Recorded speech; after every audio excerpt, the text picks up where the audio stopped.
that, Lee. That's enough of that. We can go too long on doing the blues. Doing the blues. Anyway, speaking of the blues, that guitar is blue. This guitar is epic, man. Welcome back blue. to Andertons TV. I'm Pete, Danish Pete. I'm the captain, and please like and subscribe before you stop watching. More videos on these Heritage guitars in the corner. So, Heritage is another favourite of Andertons.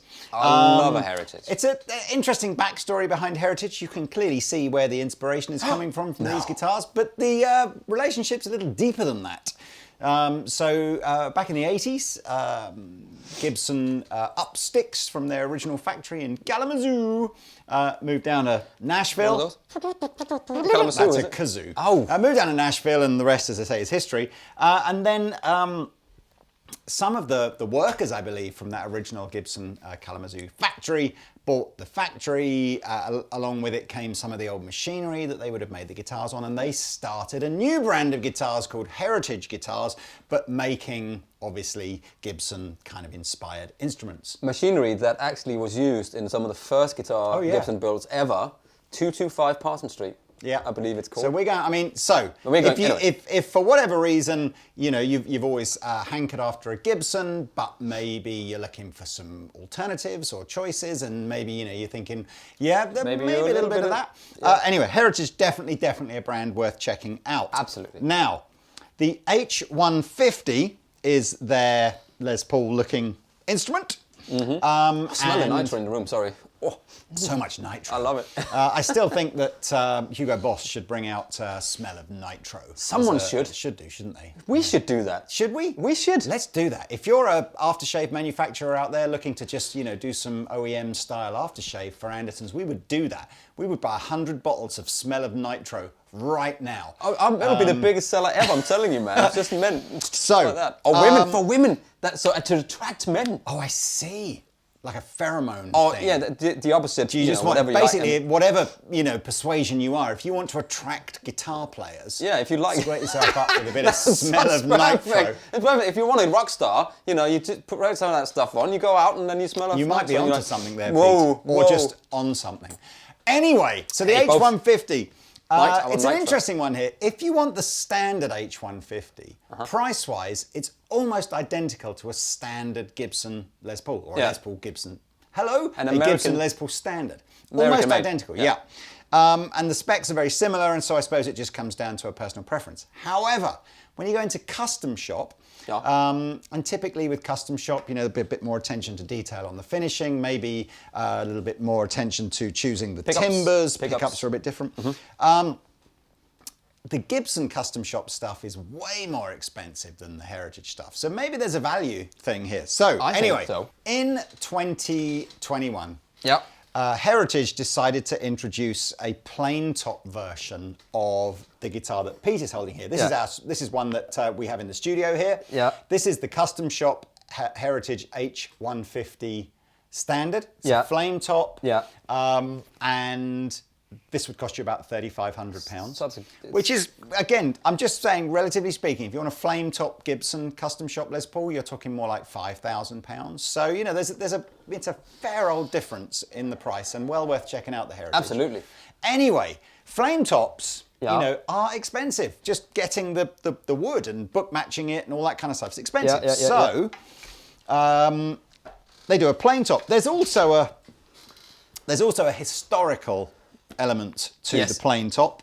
So back in the 1950s, when Gibson were making the Les Paul, the first bursts, which I think appeared in '58, the first bursts did just have a plain maple top. There wasn't any sense that Gibson were trying to select flame tops. That was up to '59, wasn't it? They started. Then in '59 they went over to the flame tops. So there's a kind of a not only is there a cost saving with using plain maple tops, there's also a historical kind of sense that maybe you prefer that. So the H150 in a plain top now, custom shop mind. So the best luthiery that Heritage can offer are $2,999. All right, which is, again, I know it's a lot of money. $3,000. Again, relatively speaking, it's a heck of a lot less than if you wanted the big G on the headstock. Yeah. I'm not saying, you absolutely, there's nothing wrong with the big G. They make some amazeballs. Not at all. That's not what we were saying, is it? Because no, the Gibson, they are just. It's just choice. It's just a choice for you. Yeah. So, if I haven't mentioned it already in this video or not yet, the difference between, or the key differences between a Heritage custom shop H150 and a standard one are, the main thing is different pickups. Well, one of the main things. So you've got Heritage wind their own pickups on the custom shop stuff, whereas on the standard it's a Seymour Duncan 59. Yeah. The wood is hand selected by the luthiers that are going to make them, and they're typically looking to choose the woods for lightness, lightweightness. Eight these, aren't they? 8 pounds.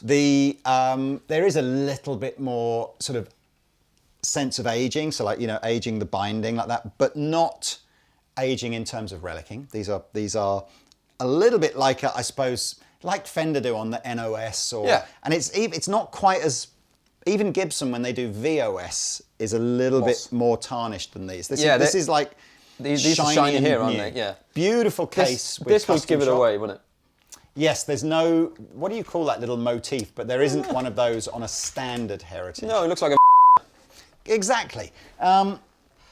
Really lovely cases. Yeah, great cases. I mean, any guitar that you're spending this kind of dough on, you're going to get a really lovely case. It's quite heavy, the case, actually. It is quite heavy, isn't it? Yeah. That's because there's called. Anyway, so this is the really nice case that comes with the guitars. Yeah, great case. I'll just put this back over here. And put your back out as well at the same time. Oof. Okay, so we should hear some tones. I'm not suggesting. I'm not suggesting at all that a plain top will sound different to a flame top at all. They're the same guitars, and again, unlike Gibson, where there's a neck carve difference between a 58 plain top and a 59 flame top, the Heritage just use a standard neck carve across the H150, and it is probably not dissimilar to a modern Les Paul neck. No, it's not too thick, not too thin. It's just sort of, it's right in between. There. Some of the other differences you'll see on a Heritage H150, no toggle surround, whatever you call it. Yeah. Slightly different shaped scratch plate. Yeah. Obviously a different shaped headstock. And the tuners are different as well. Yeah, they're not they're more modern style tuner. Cutaway.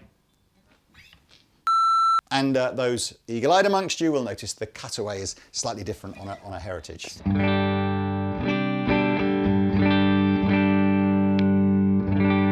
No pedals here, man. Just big, fat, juicy goodness.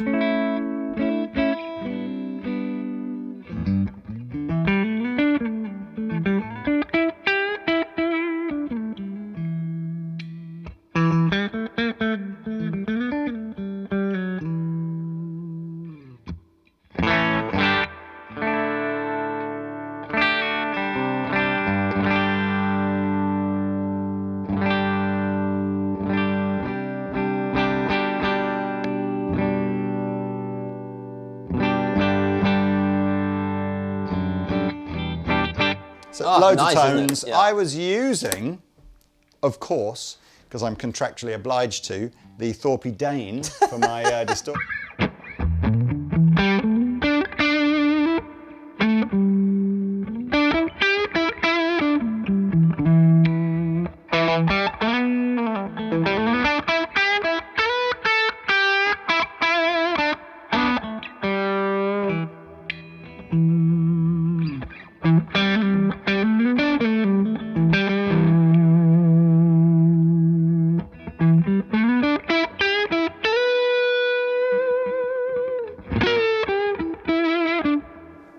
Sounds great, man.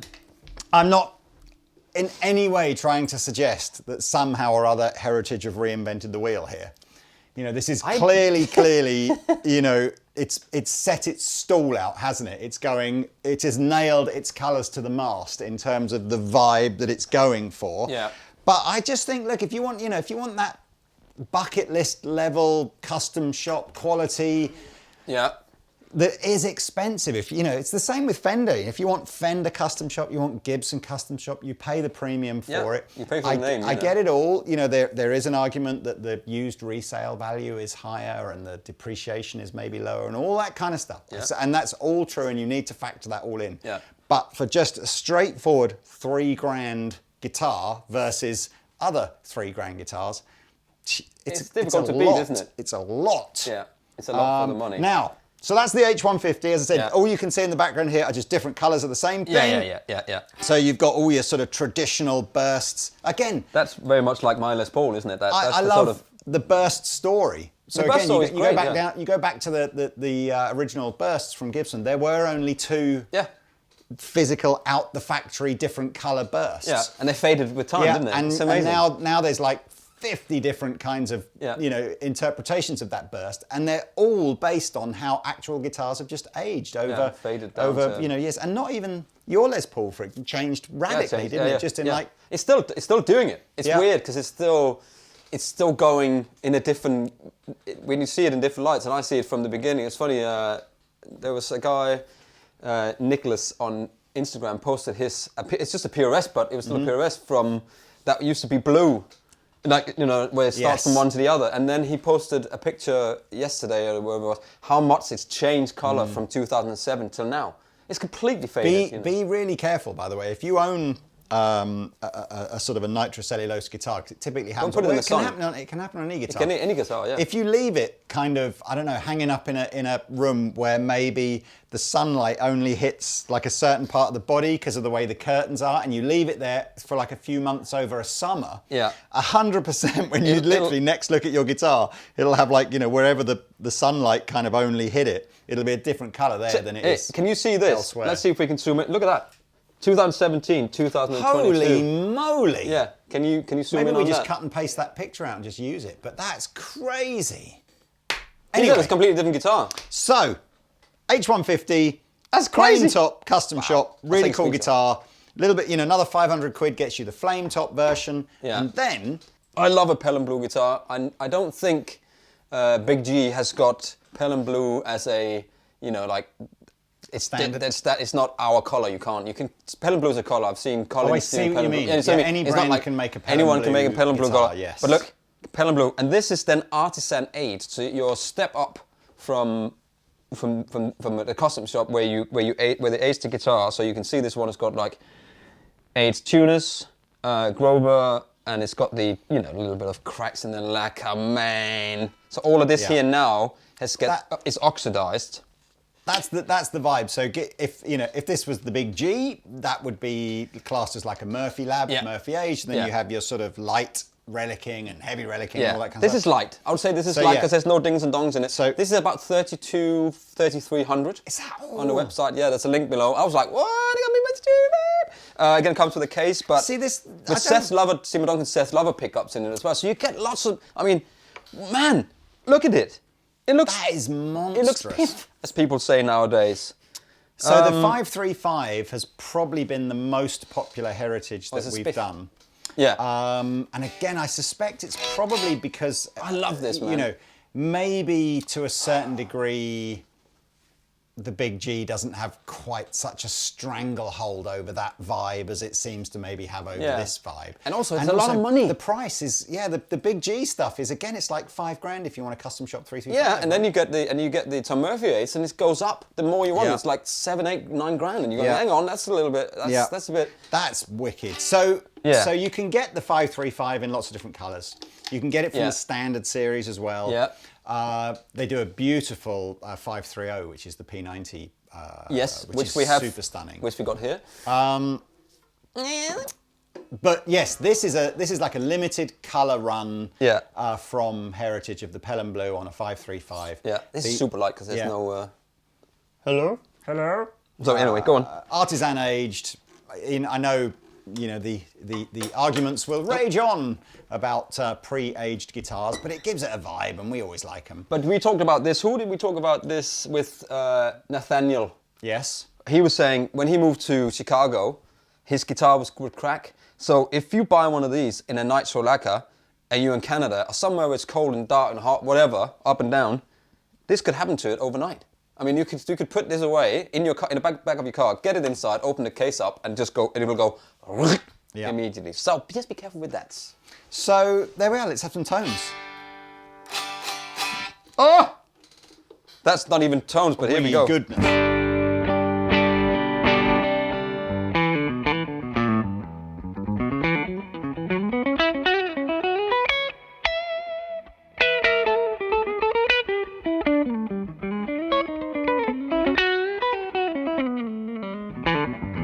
I love playing these guitars. They always just set up really nicely. Yeah.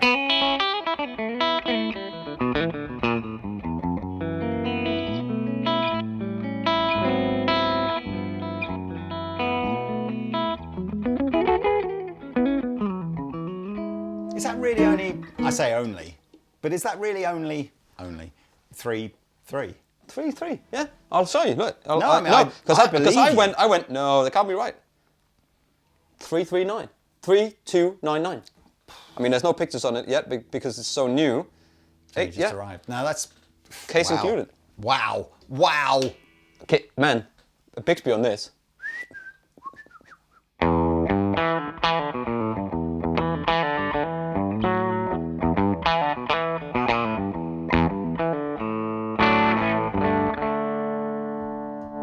Origin, compressor, protein blue side.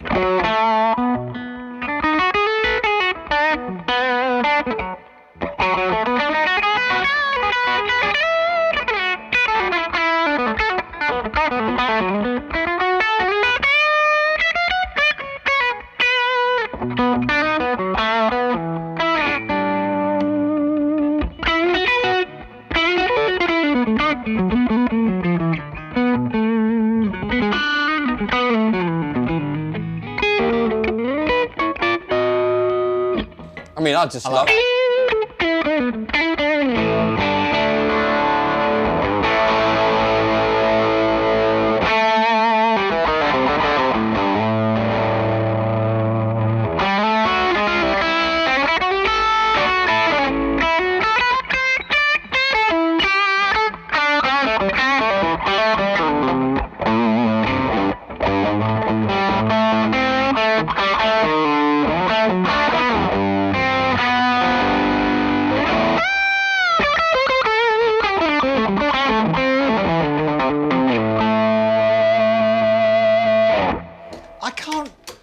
I can't remember having ever seen a Pelham Blue 335. The Dave Grohl made that vibe famous by doing by having the Trini Lopez in that colour. I say made it famous, you know. That was. There must have been some costumes. There must have been. No, there must have been. But you're so used to seeing those in like cherry red or vintage sunburst, aren't you? And this is wicked, or man. Natural. What?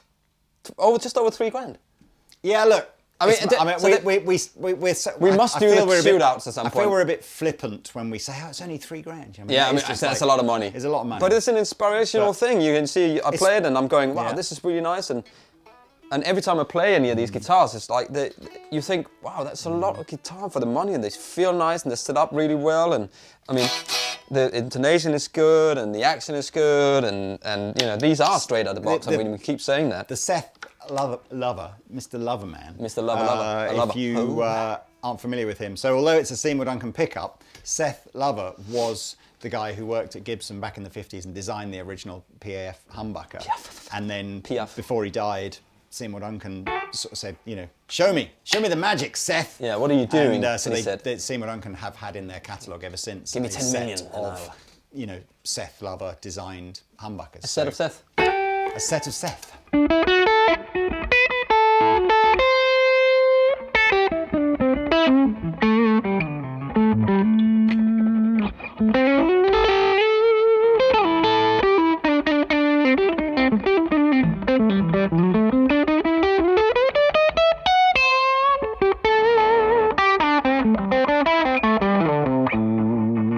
Man, I love it. Could we could we jam out, but perhaps I could play that and you play one of these? No, I didn't think of course you can. Okay, everybody, we're jamming. Goodbye. Like and subscribe. Thank you. Here we go. 3, 4.